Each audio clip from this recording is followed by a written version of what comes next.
Link on location. We're here at the Hyatt for, well, it's my first wet lab, and we're going to talk about exactly what a wet lab is. Bree's been around the block, though. She did another wet lab that was very legendary, apparently, here with the Guam Police Department. Make sure you guys really tease her about it because we're trying to make her live this one down forever. And there's more on that on the way. But basically what a wet lab is, it's a training tool for law enforcement where volunteers like Sabrina and I will basically try and get as drunk as we can within a certain amount of time. And then they'll bust out the law enforcement people to conduct like the sobriety tests and all the things they do at the checkpoint. And this is it's a pretty intense training, and it's so intense that they brought some help from off island. We have here Officer Gary Martins of the California Highway Patrol, more affectionately known as CHIPS, right? So Officer Gary, welcome to Guam. Thank you very much. Appreciate it. Pleasure to be here. And tell us a little bit more about this wet lab training and what it means for the island. So your description of it, we would not be able to do it if that's truly how it was. It made me laugh. But it's a controlled drinking exercise. We're going to administer or dose the alcohol in a measured amount over a period of time, taking strict measurement of where their BAC is, their blood alcohol content. And then we do have limitations. We're not going to go for the outer limits of intoxication. And the goal here... Okay, never mind. This is over. I was sold a lie. All right, I got you. So it's very measured and very controlled. It's very measured, very controlled. Okay. And the goal is that the officers get to use the skills they just learned and try to determine the alcohol level of the person, or at least their intoxication. We look for impairment. That's what we're looking for, just to keep the streets safer, help us do our jobs better. But this is day 3, right? This is a Wednesday, by the way. Absolutely. Right, you've been training all week. 24-hour class, so it culminates in this portion right here. So we're fortunate we can do it, and if it wasn't for the fact that we didn't have some very good support here, some talented people, we wouldn't be able to make that happen. So we're very pleased that we can come out here and help with that. How difficult is it? Because I mean, my mom was a bartender, and when I reached the drinking age, she could always tell whenever I'd had one or two or a few. So what are some of the tricks? Because I think like right off the bat, maybe some of the officers think, oh, I can tell when somebody's drunk, but there's actually like science behind it, right? There is science behind it, yeah. There is beyond the odor of the alcohol and the red and watery eyes, where a lot of cues and indicators that we will teach them to look for involving the eyes. And we have the subjects, or if it just like roadside, you would perform certain tests that simulate multitasking. And alcohol robs us of our ability to multitask, and driving is a multitasking task. It's a thing that we need to be doing all kinds of things at the same time. So the tests simulate that, and that's what helps us determine whether they're impaired or not impaired. And that's really key, because I don't think people who drink really realize that alcohol, takes away your ability to multitask. And so Lord knows we've seen many driving while intoxicated accidents and tragically in deaths. So how do you impress upon people just how basic that truth is? It is true, and I've been doing this for 20 years, and I have seen a lot of families broken because of this. And it doesn't just affect the people that are killed or injured, it affects the life of the people that are driving.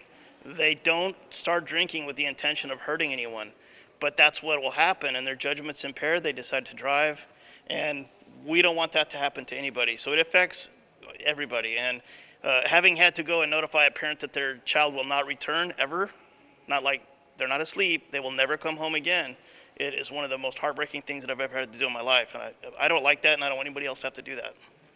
And I think also because it is the holiday season, it's quite timely for you guys to hold this training, right? So Yes, it is. It's going to be actually entering into our annual Drive Sober, Get Pulled Over campaign. And what it is that we do a lot of public awareness to the drivers out there, because actually it's really human behavior, how people take it out there on the road. But we want to protect them and make sure that they enjoy the holidays and come home safely. So we always put out there to make sure that if you plan to drink, please designate a driver, a sober driver, or if your friends out there, you see a friend drinking, get the keys from them, or call a cab for a ride or something, but just to save a life, which could be your own out there on the road. all right.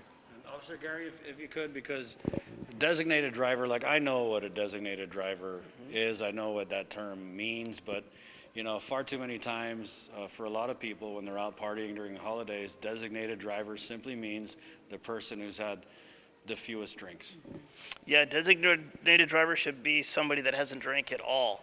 I can tell you that I can't count on the hands that I have, with all the fingers that I have, how many times I've arrested a DUI driver and the passenger is sober and that driver never had to drive. So a designated driver should be someone who abstains, and a lot of the drinking establishments will let them have soda, waters, they'll give them things so they don't have to, and that person has to really be responsible during that time period.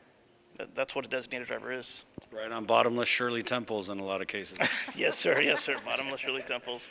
Well, let's get into the wet part of this wet lab exercise. Officer Gary, thank you so much for coming to Guam and helping impart some more knowledge onto our law enforcement. Thank you very much for giving me the opportunity to help spread the information.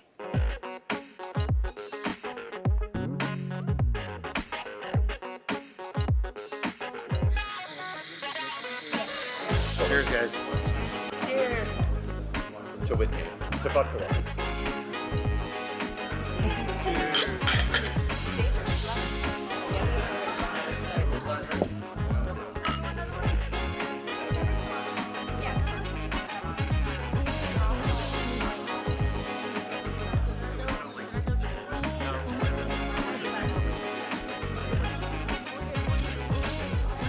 Oh my God.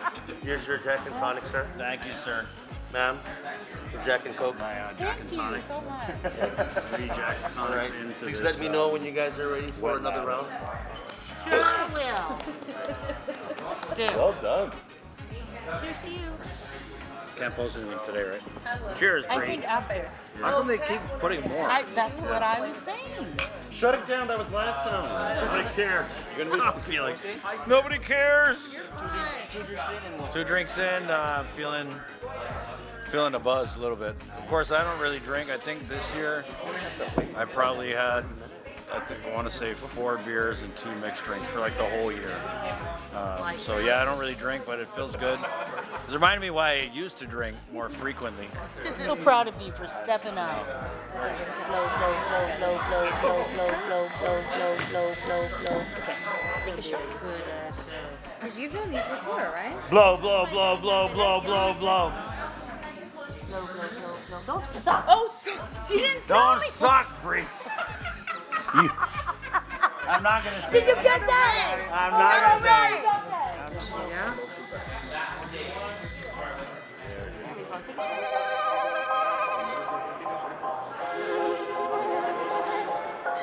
I'm yours. What do you need to do? I've been drinking.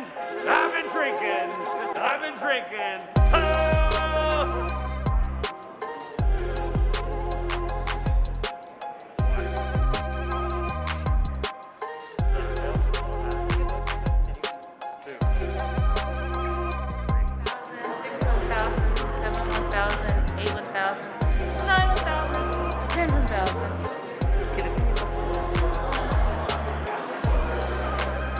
I got it.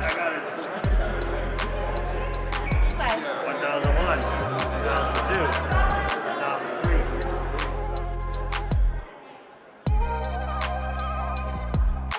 2006 with us. I'm good.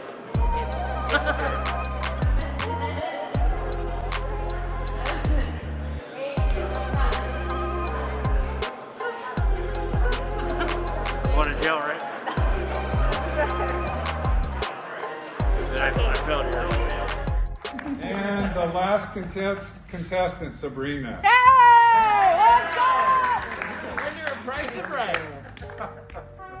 Shy, poor thing. Not shy. Shy but not shy. All right, she came to us again at a .00. She was drinking Jack and Coke, and she had 4 of those. 4 of those, and she ended up at a .10. Oh! Wow. Drunker! Now, who would say no? She's not going to go do it. Nobody? Maybe one? Okay. She ended up at a .08. Wow. .08. I would have arrested her. Reporting live from DOC. Hey, and here's the other thing, Sabrina, we had a conversation and she saw that she's overweight. And I said, well, would you drive right now? And she looked at, she thought a minute, and she goes, well, it's against the law. And I go, yeah, it's against the law. So she wouldn't do it against the law, but she feels like she's okay to drive. She feels like she could. Yeah, I actually do feel like I could drive, but. That's what they all say. Go, officer. All right. Oh, wait, nobody want to arrest me? I love you guys. Thank you. So thank you, I Sabrina. see you. Chris, stand up, take a bow. All right, Chris here. Chris came to us at a point 0-0. No, sober. And he had, he was drinking Jack and Coke, and he had 1, 2, 3, 5 drinks. Wow. Damn, no. And he ended at a .08. That's when he left after drinking. It was a .08. And then at the very end, right before we came in here, oh, let me ask, who'd take him to jail? Wow. Anybody say no? Not special. Anybody say no? Okay. All right, link on location. A little bit buzzing, you know. I feel like if this was real life, we'd be broadcasting from a prison cell. Cha-ching! Yep, and Bree got so wasted. Oh, Her don't shoes even. Your shoes came off, Bree. Don't get like no. They said, do you have an option? Do you want to wear your shoes? Do you want to be barefoot? And, yeah, so yeah, that's what happened. So, Chief, how crucial is this training Yes. for a lot of the officers? Well, this training is very important. It's a DWI detection for not only alcohol but also drugs. And as you know, we know we've legalized marijuana. Yep. But you know, it's still a crime to drive while intoxicated under the influence. So we get a training both in alcohol detection and drug detection as far as impaired driving. So this is timely, not just because it's the time of the season where people are, you know, we're relaxing some of the restrictions, you know, with COVID, and you know, people tend to become more festive during this time of year. But you know, it's always important, to keep our streets safe, and make sure that we keep impaired drivers off the road for our families and our community.